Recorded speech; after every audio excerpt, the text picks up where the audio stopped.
Hey guys, and welcome to something not Xeno related for the first time in quite some time. This is Let's Play Ori and the Blind Forest. This is a game that I found probably around the start of the year, maybe a little before, so I was a little late to the party, but once I started playing it, I really enjoyed it.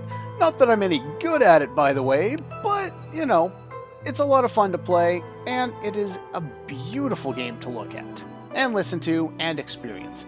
Now, first things first, this is actually the second time I've tried recording this because I've had to completely change all of my recording setups because Camtasia, my normal source, only records up to 30 FPS, and it's a disservice to record this game in 30 FPS. You need at least 60.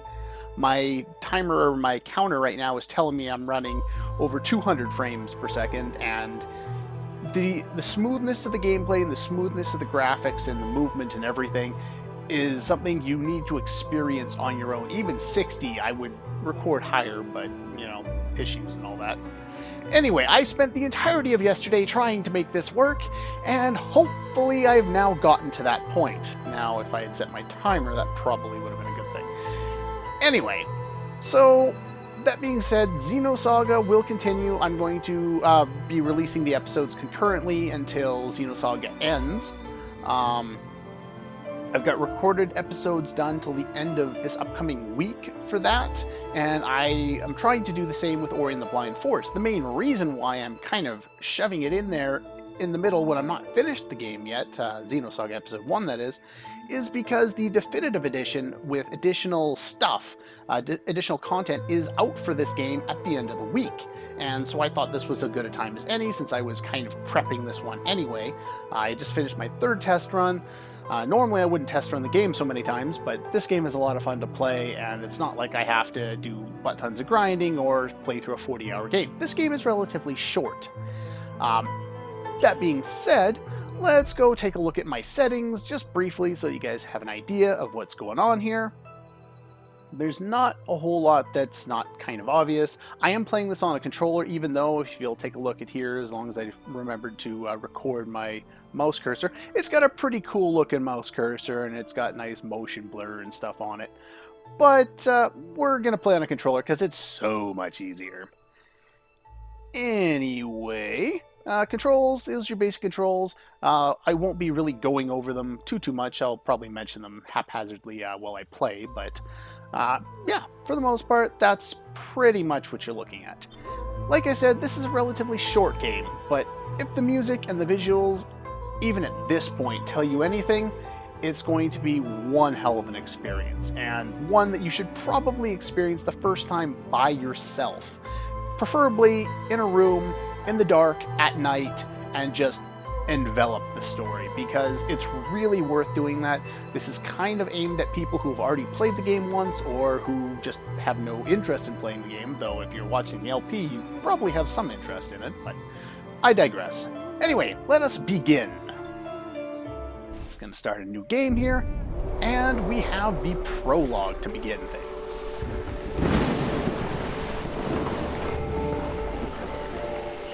Nuts.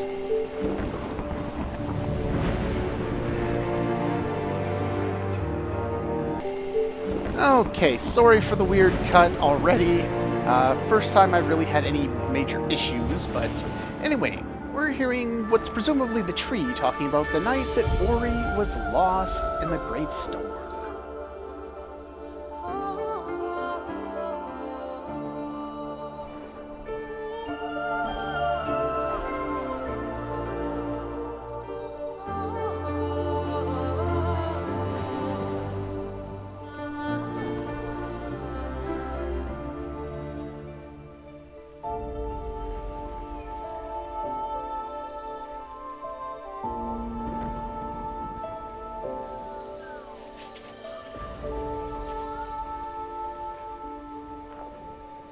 And if you have goosebumps already, this is why I suggested you play this game for yourself the first time. I caught little bits of gameplay here and there that basically sold me between that and the first minute of the trailer and hearing this music and the visuals, and I was already sold.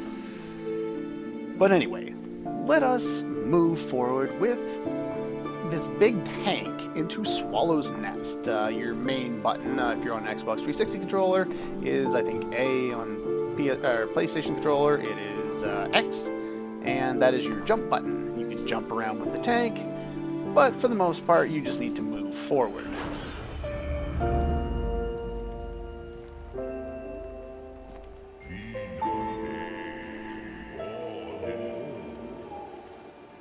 So yeah, this is the spirit tree, or the great tree speaking. He's kind of the narrator for the game. And as Ori was lost, I believe Naru is female, though I'm not 100% sure on that one. Naru was found, or Ori was found by Naru, and Naru is the big tank who basically took in Ori. Now, Ori, as you can see here, is much more lithe and flowing than Naru was. You are also kind of like a Mew, if you want to think about it that way, and I do because I think it's funny. Yes, this is our little Mew, and this is our hero. Aww, isn't that cute? I wonder what they're Xing those off for. Well, this is technically the prologue. Here's a nice little swing here. Whee! Don't you just love the detail in the graphics? Like, it's kind of 3D in a sense, but it's more of an illusion of 3D because you don't have... Can I move? Thank you. You don't have a lot of depth movement into the foreground or the background or anything like that. It really is kind of side to side as pretty much everything.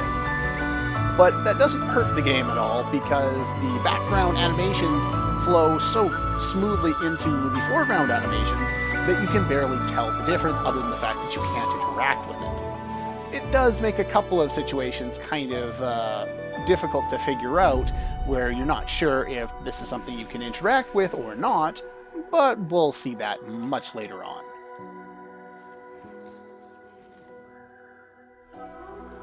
Now, if you feel the need to, you can actually skip the prologue altogether.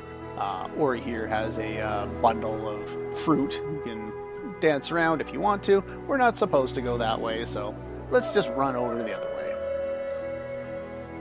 Looks like Naru is still stuffing her face. That fateful night.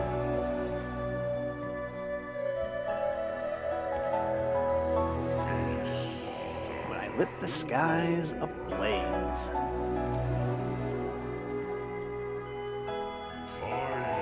Called out to Ori.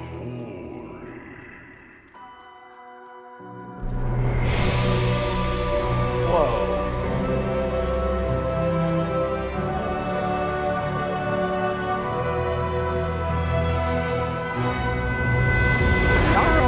Naru kind of comes across as scared at this point for her adoptive child. Probably because the light, or that amount of light, is kind of an unknown factor. Seems like everything's kind of changed. I mean, hope never came. There's always hope. We can now move Naru again. And we got one more piece of fruit here. Looks like you guys pigged out and ate the rest. Whoa. Everything's kind of decayed. Dying. This seems like a little more than just the autumn. Even the little swing broke.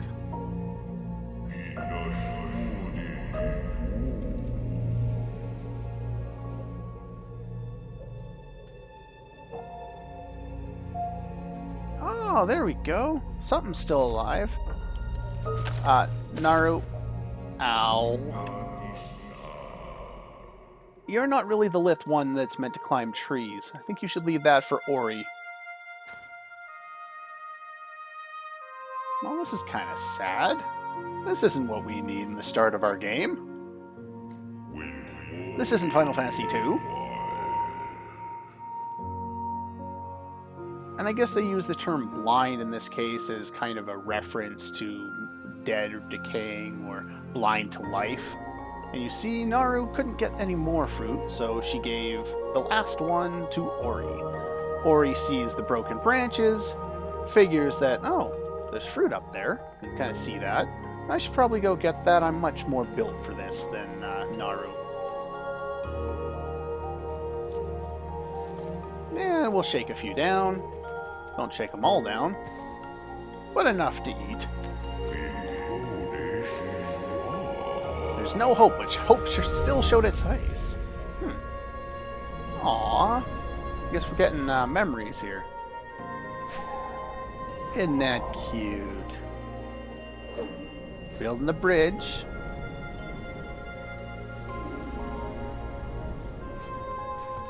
See in the background, or in the foreground there, there's a creature moving, or a little shadow anyway. Aww.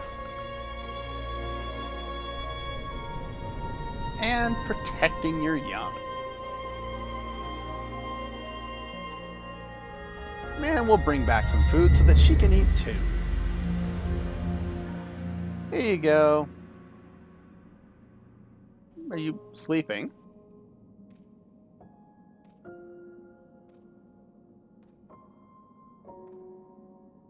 That approach doesn't mean sleep. No.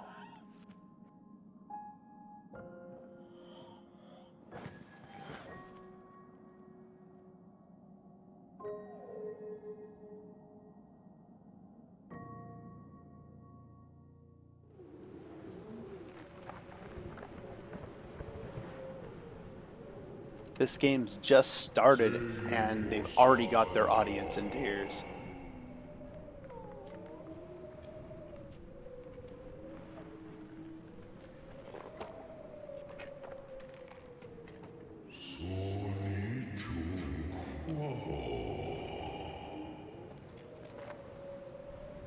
If this prologue doesn't tell you that you'll want to experience this game more than, say, just watch someone else play it, I don't know what will.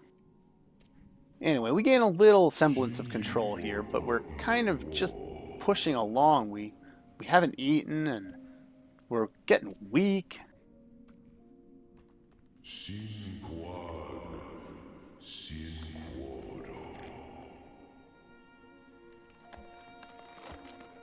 You may have to tap the jump button to get up there. I'm not sure, I just kind of do it as I'm going.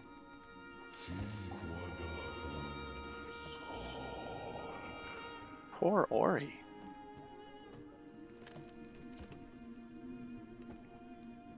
Not only is the forest dead, but seems to be overrun with, ow, thorns.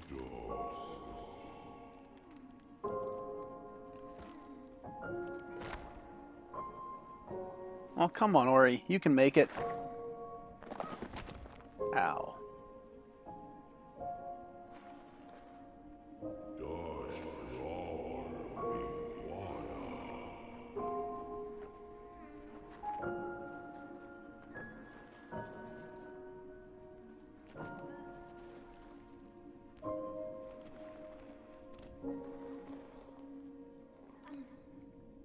No.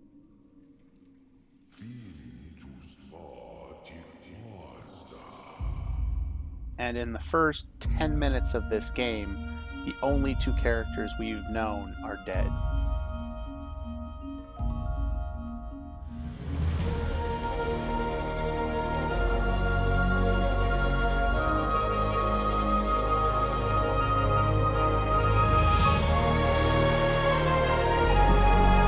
But hope never falters.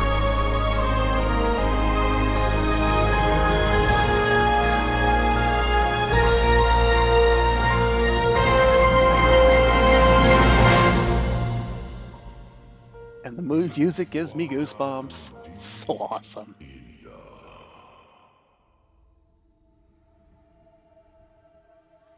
And this is the tree in the background there that we saw before.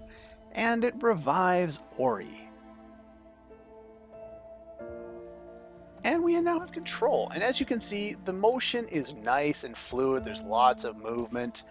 Really fun. If you have it on 30 frames, not so much. As you can see, we can't really go back the way we came. We go through those thorns, and they will deal us damage. As you can see with the life bar there, we have lots of movement. Let's go up. There we go. Now, as you can see, we can use the down button and the A button in order to drop down. But if we go over here, we can get a small spirit light container. This is basically the experience for the game. You'll gain these from killing enemies and from other things. If you notice up there, there's an item that we'll want to get in due time. But first, let's head down here. Just drop off the edge. There's no fall damage in this game, and basically you're using your jump button, and you don't have access to pretty much anything else at this point. Jumping on one of these will give you a life shard, which will restore some of your HP. Don't jump on that, that will deal damage. This is an energy cell. Energy cells, basically just like a life cell. When you get the small ones, they restore an amount to you. There's both energy and life ones. And if you get a big cell like this, and it gives you a little explanation on it, and it will every time, you'll get a new one added to there for a total of 15 energy cells and 15 life cells. Now, hold the B button or circle button to create a soul link and save your game. So I'll do that. Now, if you look in the middle there, there's the orange experience, and then there's the white circle that's going around it. That white circle is the cooldown time for your ability. Now, your ability, your soul link ability. So basically, we can't re-establish it until it hits there, and now we can do another one, but we can't do it at the moment because we don't have another energy cell. Now if you jump over this guy, he gets squashed. And here we get some spirit light for defeating an enemy. Doesn't really matter how we defeat it, just that we defeat it. Now, there is an item hidden under there, but before we get that, let's get this. Press the X button, or in my case, the square button.